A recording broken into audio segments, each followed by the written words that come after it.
Welcome to Conversations with Tom Shorkey. Conversations explores the past, the present, and the future of the communities in which we live through the eyes of interesting individuals. Now let's join our host, Tom Shorkey. Welcome to Conversations. I'm your host for today's program, Tom Shorkey. With us today, we have a very interesting guest. We have a story to tell today on Conversations on how the farm boy from rural England ended up in beautiful St. Clair, Michigan, and the many paths that he took between those times and now. He is an internationally renowned leader in the automotive field. He is a recent author, and he is just a great contributor to our community. It is my honor on Conversations to welcome our guest today, John Costin. Welcome, John. Thank you, Tom. Was that me you're talking about? Well, I'll tell you, John, many people may recognize you as they see you on camera for the first time. You've been in St. Clair 10, 12 years approximately. Yes, I have. And, but boy, your beginnings were a long ways away. Tell us a little bit about background on John before we get into automotive leadership and before we get into authoring a book. Tell us about youth. All right. Well, I grew up in England. I'm a Brit, although I've lived in the US now since 1997. But way back, I grew up on a farm in England. You know, we divide all the parts of England up into counties. And I grew up in Bedfordshire. And my family were farmers, and we all lived on the farm. My father was one of 4 boys, and he had 1 sister. Very small village. The name of the village, no one will ever have heard about it. It was called Tottenham. And it was the center of the world for me. The village actually had 3 ends: church end, middle end, and lower end. And my family farm was actually lower end. Okay. And of course, very small by US farm standards. But we had about 120 acres. And I thought we owned the world. And overshadowing the farm was a chalk knoll, a small mountain. And I used to sit on that mountain and look down on our farm and think, how lucky am I? Wow.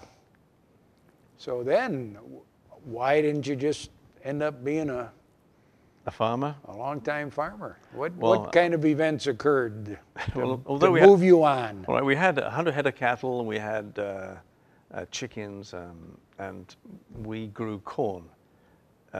When I say corn, corn's a generic term for wheat, oats, and barley, not the corn as you describe it here.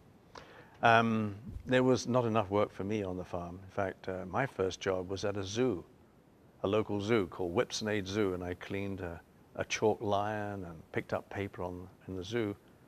That was my first job until the harvest was ready, and then I went home to work on the farm. But there was no long-term opportunity for me on the farm, so I had to find something else to do. How about in England at that time? What was school? What was school like? I mean, I cycled to school. It was about 3 miles. No free bus to school in England. I used to cycle to school in Dunstable, Bedfordshire, and then went to college in Luton, also in Bedfordshire. And I eventually joined a local engineering company that was taken over by General Motors. Well, and is that your start on the automotive life? How old would you have been? Oh, I'd been 19. 19 years old. But I'd always been so interested in machines and cars, and so it was a natural thing to go and work for a component company, component manufacturing company, that is. And I was an apprentice. So I wore a pair of green overalls with a big gold apprentice across here. And my education was paid for by that company. In fact, most of my education, I think, has been paid for by the companies I work for. So you were under the General Motors umbrella? Yes. Early on? Yes. Now, when you say they paid for your education, Where are some of the spots you landed for that education? I was sent to Stanford. I went to the London Business School, as well as being an apprentice. So many days a week you actually go to school. So I was lucky enough to have my father not have to pay for my education. It was all paid for. Well, with General Motors, and we had an interview a few months ago with a retired General Motors guy that had some international experience, and I asked him this question. Did you ever apply for these jobs, or did somebody see potential in you, or did they tap you on the shoulder and say, John, we think you should take this next step? I mean, how did that career work? I mean, were you like the anointed one by I don't know about General Motors? But when you're an apprentice, it means that you have been selected, and the company took on about 5 or 6 a year. So you're sort of already picked out that you're going to be watched. Mm-hmm. And I suppose if you manage to excel, the opportunities come. And I've always been very lucky in my life that opportunities have come along. Obviously, sometimes too many opportunities come along, and you choose to go left or right and hope you made the right decision. I seem to make most of the right decisions. I was lucky. So probably by the time you were mid to late 20s, you were ready to move on. Is that when Germany came into play? Yeah, I was an executive at around 27, 28, managing large groups of people, and the opportunity came up for me to go and work in Germany for Adam Opel AG. At the same time, I have an opportunity to go to work in a company in Belgium. That's when I said you could either go left or go right. I'm very happy that I went to work for Opel in Germany. I was general marketing manager. I was there for quite a few years. Loved working in the country. Surprisingly, I loved the people. Because I like things done on time. I like things to be done properly. And in Germany, that's the way things generally happen. Trains run on time. People stack their wood in very neat lines. You know, if you like that sort of thing, Germany is a great place to live in. I struggled with the language because I think I was the only non-German speaking person at that time working in Germany for Opel. So that was a struggle, but we managed it. When was your first foray into working in the United States? I made many trips to the USA to get projects approved in Detroit or in New York. I never thought I'd end up working here or living here. It was a great place to visit. I always saw things and went home absolutely amazed and intrigued. I think if I'd been a real entrepreneur, I'd have taken ideas back to Europe and implemented them. And even to this day, I regret some of the things that I didn't do. But I always loved coming here, and I love the way business is done in the USA. Well, and you actually ascended to some pretty high executive positions. Mm-hmm. President of, was it the Delta Motor Group? What was that? What was that? Yes, at one point I've worked in Finland, in Northern Europe. That's Delta Motor Group. Oh, okay. I went there just as the company was going into bankruptcy and was challenged to restore it to its former glory. And with the help of a lot of other people, we managed to make that business work again. Well, you know, your book, which we're going to get to very soon here, yes, is about leadership. Yes. And the fact that one man, John Costin or Tom Shorkey, doesn't go into a place and turn it around by themselves, but create the environment and support and encourage. Mm-hmm. And so often in the literature, in the internet information available about John Costin says, you have a signature leadership style. How would you capsulize your leadership style? Well, I don't know that I can actually put my finger on that. I've always been lucky enough to get great teams around me. So maybe it's people selection, but I've always managed to have strong teams. And as a team, we've always tried to agree the direction together and go for it together and celebrate it on the way.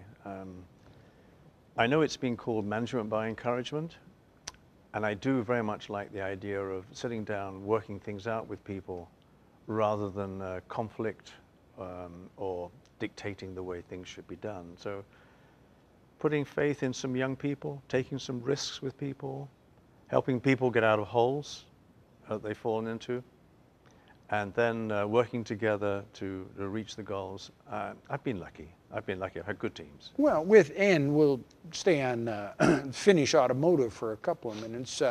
You went in there after they were prepared to declare bankruptcy, or they already did by the time you arrived. Mm-hmm. They wanted to change the organization so that they just didn't end up back in that same position again. How does a man who manages by encouragement, what are some of the things that you did going into that situation?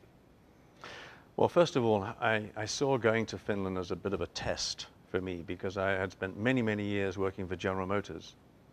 And when I went to Finland, I went to work for a private equity company. And anybody who knows anything about private equity companies, you know that they want results fast, fix it, do it now. It's a very different environment. I went to Finland. Yes, it went into bankruptcy, but I already knew the private equity company was going to reestablish the company and pay off its debts.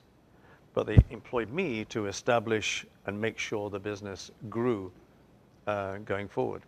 And I think what happens actually is when you work for a number of years around the world, you build up a toolkit, a toolbox. And there are things that have worked for you in the past. And if you can use them again in a new environment, you pull them out of your toolbox just like they're new. And you preach it or talk it to with your team. It seems like a brilliant idea, but it's actually worked before. And if it works, perfect. And that's what I did in Finland. And in fact, some of the characters in my book, which we're going to talk about later, experienced that with me. So again, we managed to get a good team, employed a couple of new people, brought on some young talent that had been there for many years, and this Finnish team worked like a dream. And we had lots of fun. I ended up loving the country, loving the food, and loving the people, really. If so often in my business, which was education, yours was automotive, there are different styles of leadership, and we all come across the leaders who think they have to instill the fear in their employees or intimidate them. Does that ever work? Is that ever a successful way to run the railroad? Doesn't work for me. I don't like being told what to do. In fact, I start going the opposite direction when that happens. But if anybody ever asks me for advice or help or assistance, I'm willing to give it. Sometimes dictating, insisting, gets things done very quickly. But in the long run, I don't think they work out. If you work with encouragement and you get everybody gradually moving forward and being successful, it has a long-lasting future. But this dictatorship, do it my way, this is the only way, doesn't work. Now, presently you are, and you're not slowing down at all here. Presently you're the, what is your title? Are you the president of the Humvee Export, yes. Humvee Export. Mm-hmm. Now, Humvee, when people in our listening audience see that, they think of those little military vehicles that have run around in the Middle East, or maybe the old Hummer that, I don't know if it was General Motors or somebody marketed the Hummer once upon a time. What is Humvee Exports? What are you making, and what are you doing, and where do you do it? Okay. Well, Humvee is, in fact, the vehicle that you see on all the fields of war around the world. It is an absolutely remarkable vehicle. I mean, it can go over obstacles that are unimaginable. It has a powertrain which is remarkable. It can go over large obstacles. It has that big airspace under the vehicle because the the axles and brakes are up in the chassis. We take that vehicle. It's made by AM General in South Bend, Indiana. They provide a kit. We have it assembled into a civilian version of the military vehicle. So it has all the characteristics of the military vehicle, but it's a few more creature comforts. And people that have, well, a little bit too much money maybe, or people that just have to have a vehicle with that kind of capability, they won't have it. And at the moment, we have a number of customers in China. We have an order book for China for 100 vehicles a year. I only wish we could actually get them shipped. We've had some difficulties getting the vehicles put together. But I think come this fall, we'll be shipping our vehicles out regularly to China. Sounds great. And they love it because it's made in America. There. One of the things, and we're going to segue to your book, but a man who had the world in the palm of his hands, successful business, wife, St. Clair, a couple of little boutiques on the side. We'll talk about that in a little bit. But something drastically happened that changed you and your life when you returned from a trip to Jamaica. Yes. Could you tell us about that diagnosis and how that affected you, and then ultimately we'll get into this book. All right. Well, Marcella and I were in Jamaica, having a wonderful vacation, fooling around, doing all the things you do when you're on vacation, and there's nothing else to do but swim, lay in the sun, have lots of good food and wine, dance, and we were having a wonderful time. I returned to St. Clair to get the results of my annual physical, blood test. And I was asked to go back and see the doctor because the results were unusual and upside down from where they've been always before. So I didn't think anything of it. I thought, well, must be a mistake or something. So I had the tests all done again, and then they came back very quickly, and I got that phone call that said, come and see us quickly. There's something dramatically wrong with you, John. And I'll never forget seeing the doctor, and he actually approached me with a big sheath of papers. I don't know why, but I thought, clinical trials? Am I that seriously ill? Because I was feeling strong, healthy, great actually. And he said, sit down, John, you've got leukemia. It's in the worst form of leukemia. So you have cancer of the blood. And we'll have to get you on chemotherapy immediately. Your life expectancy is not great. Well, as you can imagine, we went home and cried, and I didn't want to put the lights out. The future looked absolutely dull and black and dramatic. A doctor friend came to see me and said that I think there's an opportunity. You could have a stem cell transplant. This hadn't been actually offered to me before. And I went to Boston and managed to meet the head of stem cells transplants, and he said, you seem pretty robust. That's a word I like now. I like using that word, robust. Yeah. And he said, I'll take you on. So the rest is history. I had a stem cell transplant from a 23-year-old German, and that's found by an organization called Be the Match. They search the world for someone that matches your blood group. And he agreed to supply me with his cells. They send somebody over to Germany. They extract the cells from him. There's a preparation process. 24 hours later, I get them. And then I'm kicked out of hospital, and I have to be in isolation for a year because of the risk of infection. After all that chemotherapy and preparation, your immune system is it's like a little baby, actually. So for 1 year, I didn't go into a bar, restaurant, building. We just spent our time in our cottage or on the boat. And then after 1 year, I could get in touch with my donor. And in fact, he came over here. He's a Michigan fan. Oh.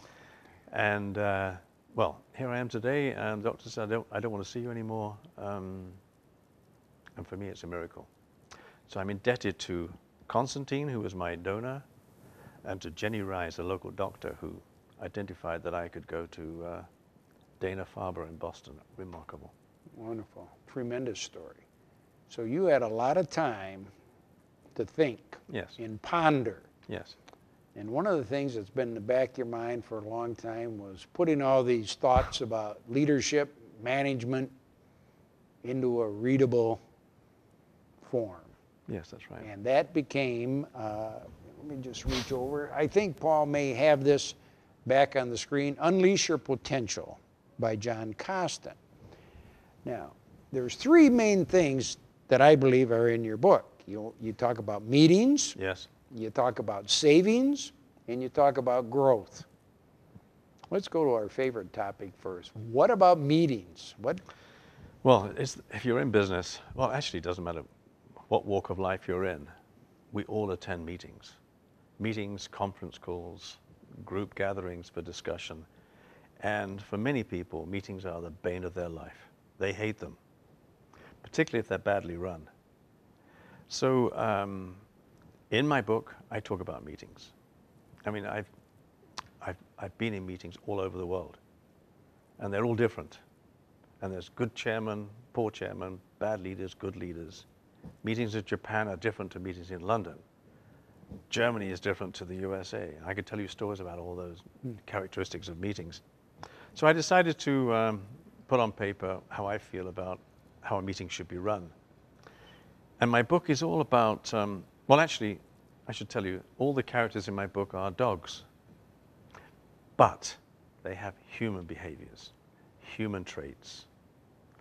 And sometimes the behavior is in line with the character of the animals as well. For example, I told you earlier that Gary Golden is the sales director who doesn't like change, loves his expense account, doesn't want the company to change, or even though it's going downhill.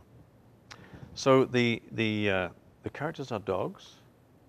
There's a story, then a serious bit, then a story and a serious bit, and a story and a serious bit on meetings, savings, and growth.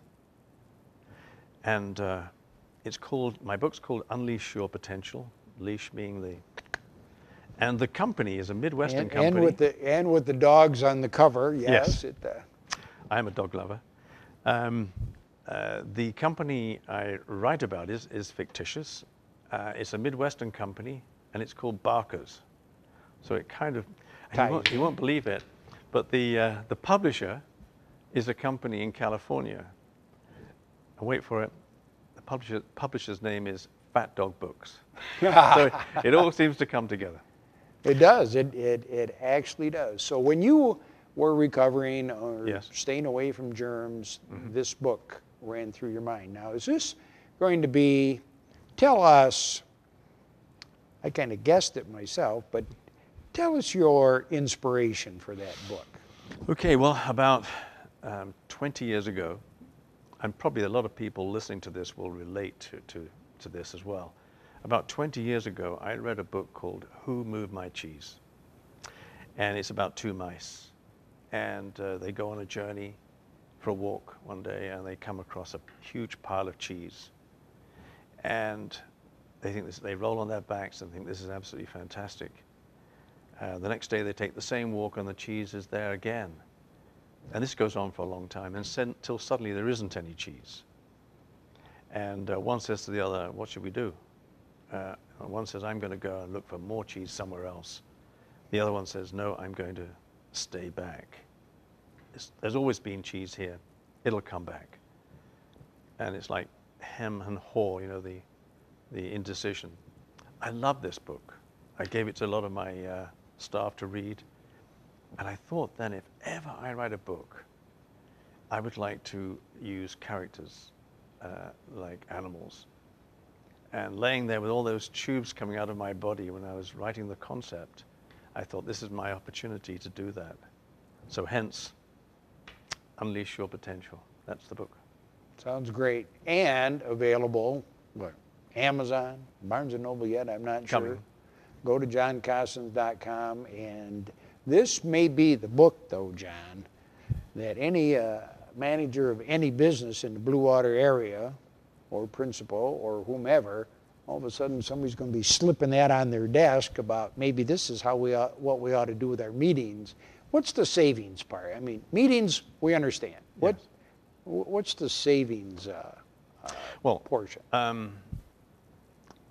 We've all worked for bosses that says we're going to cut our budgets by 20% or 40%. Go do it. Mm-hmm. And I've always objected to that approach. I've always thought that is not the way I would do it. So I've normally gathered people together, and I've asked our own team to come up with their own ideas of how we can save money. And it's remarkable. It is absolutely remarkable because people working in the company generally have a much better idea of where savings can be achieved. And there's a process in my book for doing that. Great. And it's had good results. So we get through the meetings, mm-hmm. and we focus on the savings, and then the growth section. Talk about the growth. Right. Well, it's simple business to know that if you can keep your costs down and you can increase your revenue, your profits are going to improve. So if we can find a way to grow the business, executives are always looking to find employees that have an idea of how we can grow the business. And in the third part of this book, there's a process again of how to bring out of the organization opportunities to grow the business. And again, the same characters, the same dogs, go through that process. And okay, it's my book, obviously, so I'm very proud of it. I should say, by the way, I had help with this book. This isn't all just John Costin. There's a local author in St. Clair, Summer Hanford, who was my writing guide, and she is a beautiful coach. She's terrific. She's helped me a lot. Great. She was one of the other inspirations when I was laying on my back in hospital. So I'm not blowing my own trumpet, but I think anybody who is starting out in business, anybody who's in business, there are things in this book that I've gathered over my travels around the world, which I think might set off a thought or an idea that could help another company. Great. I sincerely hope I'm right about that. Well, we've heard about our local doctor who had good word for you about going to Boston and checking on some. We've heard about your writing coach locally. Who else? A couple names who's been influential to you in your life? Are there a couple of people that stick out for you that? Well, yes. I would be remiss if I didn't talk about my wife, Marcella, who 20 years ago we met on a U.S. park bus, leaving the airport, taking us to our cars. We met all those years ago. Marcella is an inspiration.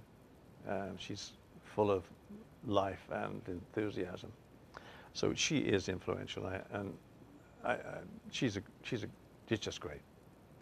If I think about in business, I can think of several people that are not here today that I only wish that I could go back and thank them for the way they supported me in my early days of my career. I feel as if they pointed me in a direction and I rushed off, did all those things and didn't look back, whereas I should have done. I should have gone back and say thank you to those people for having faith in me. So I've tried hard now to make sure that I do that now, whereas I didn't do it in my earlier life. What about, and as you mentioned, Marcella, for our listeners at home, John is so renowned internationally, but in St. Clair, he gets referred to as Marcella's husband, but Marcella, simply Marcella, and the store is not here now. Well, some other things are happening with that property, but you are Lake Orion and Sheboygan. Yes. Tell me about Sheboygan just a little bit before we wrap. Well, Sheboygan, we had a pop-up store there for 2 winters, or leading up to the winter really, October, November, December. And we found that we were very well received. The local community liked us being there, so we got to know them. Our business was very good. So we decided actually to buy a building, and we bought a building in January of this year. right in the center of Sheboygan. And it is open. It's a boutique. It's a Simply Marcella boutique.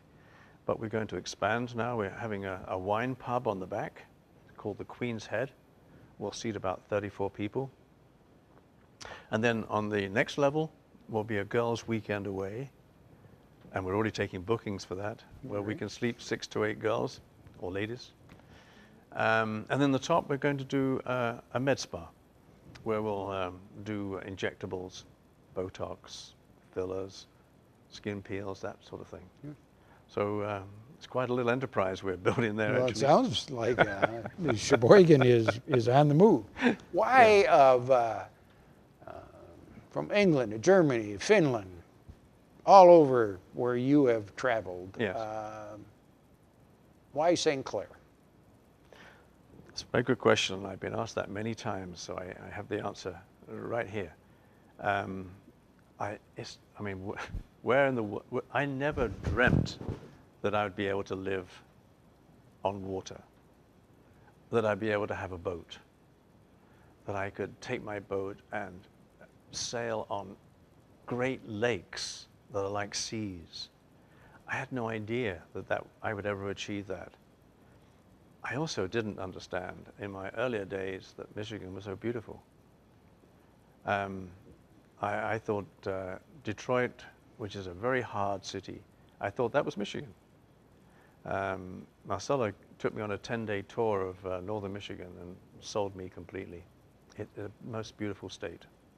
So I'm very lucky. And I love St. Clair very much. Great. Well, for our listening audience, you've heard a lot of insights today from John Costin, and his book is available.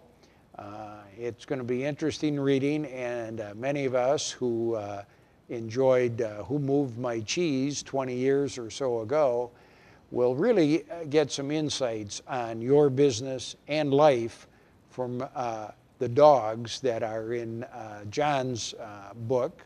And you can get a book, actually. We have a book signing in St. Clair on September the 9th at the golf club. September the 9th at the golf club.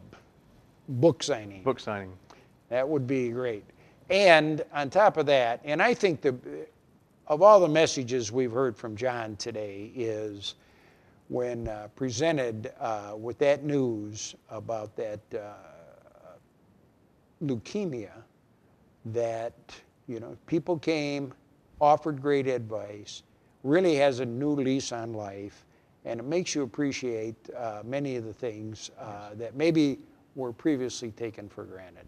And it's always great when our guests say they love living in St. Clair. As we know, this greater Blue Water area is a phenomenal place to live and to work. On behalf of Cable Channel 6, 902, watchctv.org, I'm Tom Shorkey. Thanks for watching today, and thank you, John, for being our guest. Thank you so much. Thank you. You've been watching Conversations with Tom Shorkey. Conversations explores the past, the present, and the future of the communities in which we live through the eyes of interesting individuals. If you have an idea for a future conversation, please contact us at www.watchctv.org. Thanks for watching Conversations with Tom Shorkey.